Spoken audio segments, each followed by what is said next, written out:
Muito bom dia, Deus abençoe a sua vida nesse dia, nessa sexta-feira, e que você seja muito abençoado. Hoje nós vamos continuar a ler a Palavra de Deus, nós vamos ler hoje capítulos 19, 20 e 21 do livro de Atos, uma narrativa impressionante sobre as viagens evangelísticas do apóstolo Paulo, as suas viagens missionárias. Tá lindo, tá lindo, tá lindo. Como Deus é maravilhoso e poderoso, né? Que Ele te abençoe, que você seja muito feliz nesse dia. Deus te abençoe, uma ótima sexta para você. Vamos à nossa leitura em nome de Jesus. Atos dos Apóstolos, capítulo 19. Enquanto Apolo estava em Corinto, Paulo viajou pelas regiões do interior até chegar a Éfeso, no litoral, onde encontrou alguns discípulos. Ele lhes perguntou: vocês receberam o Espírito Santo quando creram? Não, responderam eles. Nem sequer ouvimos que existe o Espírito Santo. Então que batismo vocês receberam? Perguntou ele. O batismo de João, responderam. Paulo disse: João batizava com o batismo de arrependimento, dizendo ao povo que cresce naquele que viria depois, isto é, em Jesus. Assim que ouviram isso, foram batizados em nome do Senhor Jesus. Paulo lhes impôs as mãos e o Espírito Santo veio sobre eles e falaram em línguas e profetizaram. Eram ao todo uns 12 homens. Em seguida, Paulo foi à sinagoga e ali pregou corajosamente durante 3 meses, argumentando de modo convincente sobre o reino de Deus. Mas alguns deles se mostraram endurecidos, rejeitaram a mensagem e falaram publicamente contra o caminho. Paulo então deixou a sinagoga e levou consigo os discípulos, passando a realizar discussões diárias na escola de Tirano. Isso continuou durante 2 anos, os 2 anos seguintes. E gente de toda a província da Ásia, tanto judeus como gregos, ouviu a palavra do Senhor. Deus concedeu a Paulo poder de realizar milagres extraordinários. Quando lenços ou aventais usados por ele eram colocados sobre enfermos, estes eram curados e suas doenças Estes eram curados de suas doenças, e deles saíam espíritos malignos. Alguns judeus viajavam pelas cidades expulsando espíritos malignos. Tentavam usar o nome do Senhor Jesus, dizendo: ordeno que saia em nome de Jesus, a quem Paulo anuncia. Os homens que faziam isso eram os 7 filhos de Cefa, ou de Seva, um dos principais sacerdotes. Certa ocasião, o espírito maligno respondeu: eu conheço Jesus e conheço Paulo, mas quem são vocês? O homem possuído pelo espírito maligno saltou em cima deles e os atacou com tanta violência que fugiram da casa, despidos e feridos. A notícia do ocorrido se espalhou rapidamente por toda a cidade de Éfeso, tanto entre judeus como entre gregos, e sobre eles veio um temor reverente, e o nome do Senhor Jesus era engrandecido. Muitos dos que creram confessaram suas obras pecaminosas.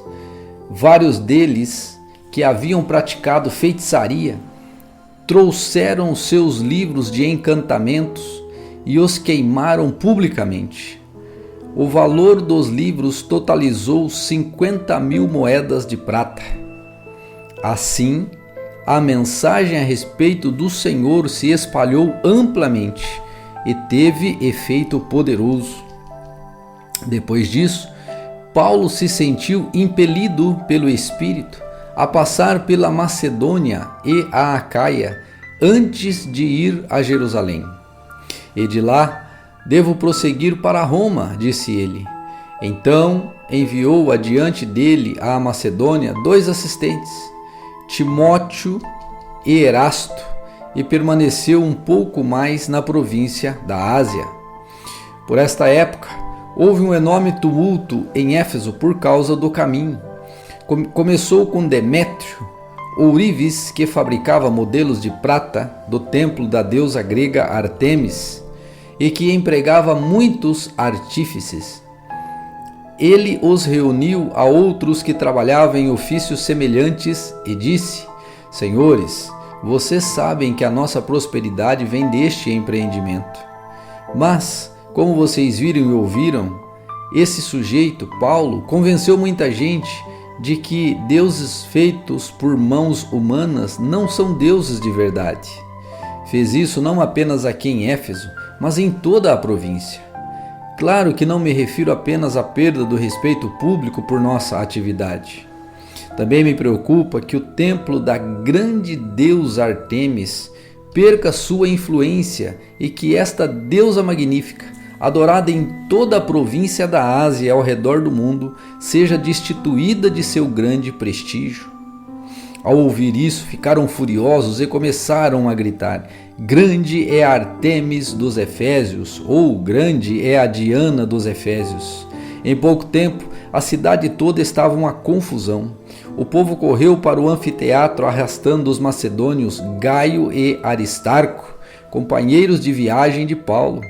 Ele também quis entrar, mas os discípulos não permitiram.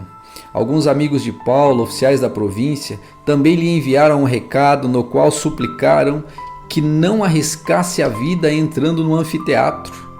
Lá dentro, em polvorosa, o povo todo gritava e cada um dizia uma coisa. Na verdade, a maioria nem sabia por que estava ali. Entre a multidão, os judeus empurravam Alexandre para a frente e ordenaram que explicasse a situação. Ele fez um sinal pedindo silêncio e tentou falar. No entanto, quando a multidão percebeu que ele era judeu, começou a gritar novamente e continuou por cerca de 2 horas. Grande é Ártemis dos Efésios. Por fim, o escrivão da cidade conseguiu acalmar a multidão e disse: Cidadãos de Éfeso, todos sabem que Éfeso é a guardiã do templo da grande Ártemis, cuja imagem caiu do céu para nós.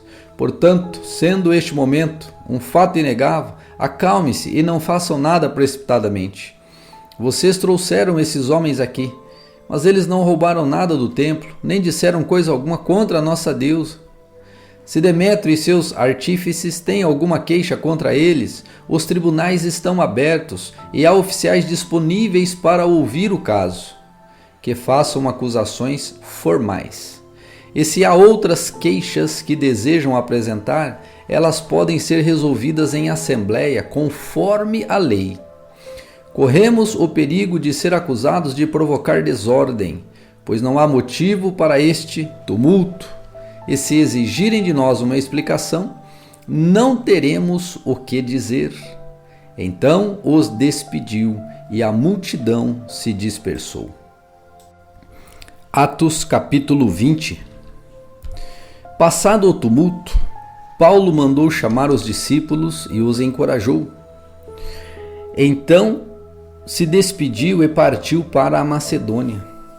Enquanto estava lá, encorajou os discípulos em todas as cidades por onde passou. Em seguida, desceu à Grécia, onde ficou por 3 meses. Quando se preparava para navegar de volta à Síria, descobriu que alguns judeus conspiraram contra sua vida e decidiu voltar pela Macedônia. Alguns homens viajavam com ele: Sópatro, filho de Pirro, de Bereia, Aristarco e Secundo, da Tessalônica, Gaio de Derbe, Timóteo e Tíquico e Trófimo, da província da Ásia. Eles foram adiante e esperaram por nós em Troade. Terminada a festa dos pães sem fermento, embarcamos num navio em Filipos e 5 dias depois nos encontramos em Troade, onde ficamos 1 semana. No primeiro dia da semana, nos reunimos com os irmãos.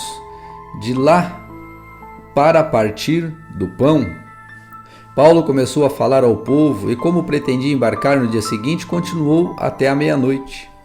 A sala no andar superior onde estávamos reunidos era iluminada por muitas lamparinas.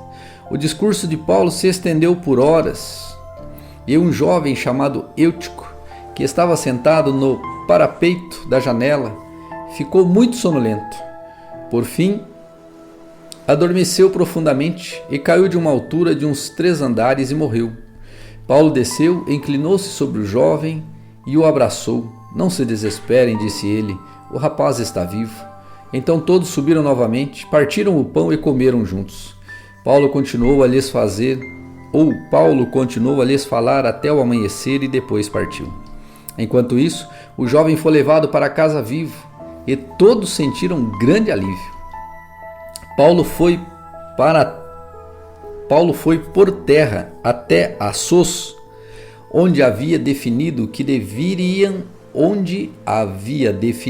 devíamos esperar por ele, enquanto nós fomos de navio. Encontrou-se conosco em Assos e navegamos juntos até Mitilene. No dia seguinte passamos em frente à ilha de Quios.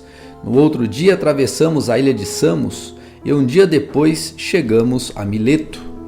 Paulo havia decidido não aportar em Éfeso, pois não queria passar mais tempo na província da Ásia. Tinha pressa de chegar em Jerusalém, se possível para a festa de Pentecoste. Por isso, em Mileto, mandou chamar os presbíteros da igreja de Éfeso. Quando chegaram, ele lhes disse: vocês sabem que, desde o dia em que pisei na província da Ásia até agora, fiz o trabalho do Senhor humildemente e com muitas lágrimas. Suportei as provações decorrentes das intrigas dos judeus e jamais deixei de dizer a vocês o que precisavam ouvir, seja publicamente, seja em seus lares. Anunciei uma única mensagem, tanto para judeus como para gregos. É necessário que se arrependam, se voltem para Deus e tenham fé em nosso Senhor Jesus Cristo. Agora, impelido pelo Espírito, vou a Jerusalém. Não sei o que me espera ali, senão que o Espírito Santo me diz, em todas as cidades, que tenho pela frente prisão e sofrimento. Mas minha vida não vale coisa alguma para mim, a menos que eu a use para completar minha carreira e a missão que me foi confiada pelo Senhor Jesus. Dar testemunho das boas novas da graça de Deus. Agora sei que nenhum de vocês, a quem anunciei o reino, me verá outra vez. Por isso, declaro hoje que, se alguém se perder, não será por minha culpa, pois não deixei de anunciar tudo o que Deus quer que vocês saibam. Portanto, cuidem de si mesmos e do rebanho sobre o qual o Espírito Santo os colocou como bispos, a fim de pastorearem sua igreja, comprada com seu sangue, com seu próprio sangue. Sei que, depois de minha partida, surgirão em seu meio falsos mestres, lobos ferozes, que não pouparão o rebanho. Até mesmo entre vocês se levantarão homens que distorcerão a verdade, a fim de conquistar seguidores. Portanto, vigiem, lembrem-se dos 3 anos que estive com vocês e de como dia e noite nunca deixei de aconselhar vocês com lágrimas. E agora eu os entrego a Deus e a mensagem de sua graça, que pode edificá-los e dar-lhes uma herança junto com todos que ele separou para si. Jamais cobicei a prata, o ouro ou as roupas de alguém. Vocês sabem que estas minhas mãos trabalharam para prover as minhas necessidades e as dos que estavam comigo. Fui exemplo constante de como podemos, com trabalho árduo, ajudar os necessitados, lembrando as palavras do Senhor Jesus: a bênção maior em dar do que em receber. Quando Paulo terminou de falar, ajoelhou-se e orou com eles. Todos choraram muito enquanto se despediam dele, com abraços e beijos. O que mais os entristeceu foi ele ter dito que nunca mais o veriam. Então eles o acompanharam até o navio. Atos dos Apóstolos, capítulo 21. Depois de nos despedirmos, navegamos em direção à ilha de Cós. No dia seguinte chegamos a Rhodes e então a Pátara. Ali embarcamos no navio que partia para a Fenícia. Avistamos a ilha de Chipre, passamos por ela à nossa esquerda e aportamos em Tiro, na Síria, onde o navio deixaria sua carga. No desembarque, encontramos os discípulos que ali viviam e ficamos com eles por uma semana. Pelo Espírito, eles advertiam Paulo de que não fosse a Jerusalém, a fim de nosso tempo ali. Ao fim de nosso tempo ali, voltamos ao navio e toda a congregação, incluindo mulheres e crianças, saiu da cidade e nos acompanhou até a praia. Ali nos ajoelhamos, oramos e nos despedimos. Então subimos a bordo e eles voltaram para casa. Depois que partimos de Tiro, chegamos a Ptolemaida, onde saudamos os irmãos e passamos um dia. No dia seguinte, prosseguimos para Cesareia e nos hospedamos na casa de Filipe, o evangelista, um dos 7 que tinha servido na igreja em Jerusalém. Ele tinha 4 filhas solteiras que profetizavam. Muitos dias depois, chegou da Judéia um profeta chamado Ágabo. Ele veio ao nosso encontro, tomou o cinto de Paulo e com ele amarrou os próprios pés e as mãos. Em seguida disse: o Espírito Santo declara: assim o dono deste cinto será amarrado pelos judeus em Jerusalém e entregue aos gentios. Ao ouvir isso, nós e os irmãos dali suplicamos a Paulo que não fosse a Jerusalém. Ele, porém, disse: por que todo esse choro? Assim vocês me partem o coração? Estou pronto não apenas para ser preso em Jerusalém, mas para morrer pelo Senhor Jesus. Quando ficou evidente que não conseguiríamos fazê-lo mudar de ideia, desistimos e dissemos: que seja feita a vontade do Senhor. Depois disso, arrumamos nossas coisas e partimos para Jerusalém. Alguns discípulos de Cesareia nos acompanharam e nos levaram à casa de Menmasson, nascido em Chipre, um dos primeiros discípulos. Quando chegamos a Jerusalém, os irmãos nos deram calorosas boas-vindas. No dia seguinte, Paulo foi conosco ao encontro com Tiago e todos os presbíteros da igreja em Jerusalém, que ali estavam presentes. Depois que Paulo os cumprimentou, relatou em detalhes o que Deus havia realizado entre os gentios por meio de seu ministério. Quando ouviram isso, louvaram a Deus e disseram: você sabe, irmão, quantos milhares de judeus também creram, e todos eles seguem à risca a lei de Moisés. Mas eles foram informados de que você ensina todos os judeus que vivem entre os gentios a abandonarem a lei de Moisés. Ouviram que você os instruiu a não circuncidarem os filhos, nem seguirem os conselhos judaicos. Que faremos? Certamente eles saberão que você chegou. Queremos que você faça o seguinte: temos aqui 4 homens que cumpriram um voto. Vá com eles ao templo e participe da cerimônia de purificação. Pague as despesas para realizarem o ritual de raspar a cabeça. Então todos saberão que os rumores são falsos e que você mesmo cumpre as leis judaicas. Quanto aos convertidos gentios, devem fazer aquilo que pedimos por carta: abster-se de comer alimentos oferecidos a ídolos, de consumir o sangue ou carne de animais estrangulados e de praticar imoralidade sexual. No dia seguinte, Paulo se purificou junto com aqueles homens e entrou no templo. Declarou quando terminariam os dias da purificação e quando seria oferecido o sacrifício em favor deles. Estando os 7 dias quase no fim, alguns judeus da província da Ásia viram Paulo no templo e incitaram a multidão contra ele, Agarraram-no, gritando: Homem de Israel, homens de Israel, ajudem-nos. Este é o homem que fala contra nosso povo em toda parte e ensina todos a desobedecerem às leis judaicas. Fala contra o templo e até profana este santo lugar, trazendo gentios para dentro dele. Antes tinham visto Paulo na cidade de Trófimo, um gentio, ou melhor dizendo, antes tinham visto Paulo na cidade com Trófimo, um gentio de Éfeso, e concluíram que Paulo o havia levado para dentro do templo. Toda a cidade se agitou com essas acusações e houve grande tumulto. A multidão agarrou Paulo e o arrastou para fora do templo e imediatamente foram fechadas as portas.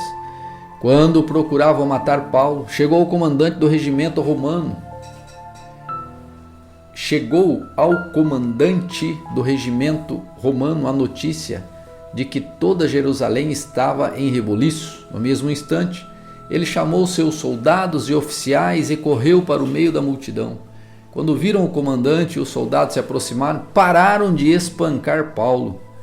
Então o comandante o prendeu e mandou que o amarrassem com 2 correntes.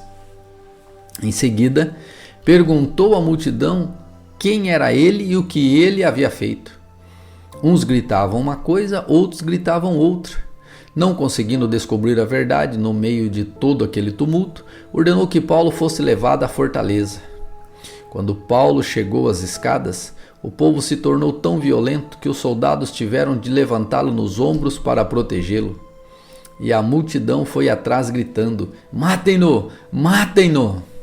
Quando Paulo estava para ser levado à fortaleza, disse ao comandante: Posso ter uma palavra com o senhor? Surpreso, o comandante perguntou: Você fala grego? Você não é você o egípcio que liderou uma rebelião algum tempo atrás e levou consigo ao deserto 4.000 assassinos? Não, respondeu Paulo, sou judeu e cidadão de Tarso, cidade importante da Sicília. Por favor, permita-me falar a esta gente. O comandante concordou, de modo que Paulo ficou em pé na escadaria e fez sinal para o povo se calar. Logo, um silêncio profundo envolveu a multidão, e ele lhes falou em aramaico, o idioma deles.